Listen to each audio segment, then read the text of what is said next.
Rīgas lidost, P3 stāviet. Atceros, bija 4,50, tad bija 8 eiro. Tagad Portāls iauto.lv piedāvā 10 eiro pa diennakti. Atbraucu vakar pulkstens 3. Šodien ņēmu 11 prom. 20 eiro var redzēt, ka diezgan pilna stāvvieta ir. Rēķinamies ar to, bet es domāju, ka tagad arī vēl izdevīgāk paliek braukt ar koplietošanas pakalpojumiem. Zinu, ka Bolts ņem 2,50 klāt par to, vismaz agrāk tagad, es nezinu ar jauno tarifu, cik ir. Tagad Rīgas P3 stāvvieta, tā, kas ir pirms lidostas, pa labi.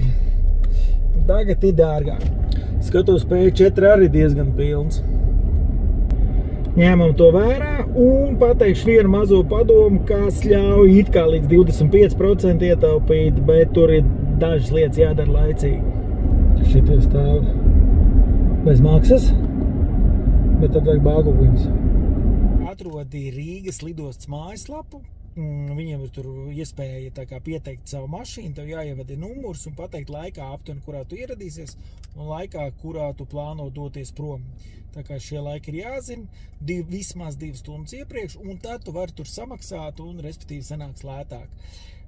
Otrs variants ir braukt tātad ar koplietošanas platformu, un trešais variants ir pastīties tagad atkal. Es sen esmu daudz gadus līdz stāvvietās, kas uzbūvējās pirms lidostas. Redzēju īstenībā šatlu, kas bija tā kā uz pilsētas centru, un man izskatījās, ka tur ir rakstīts 4 eiro, tā kā tas ir tāds labs variants.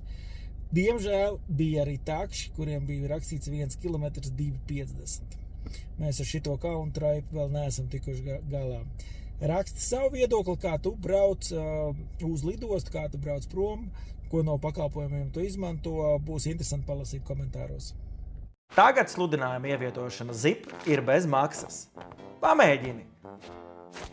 Portālā ZIP LV. Gudri sludinājumi!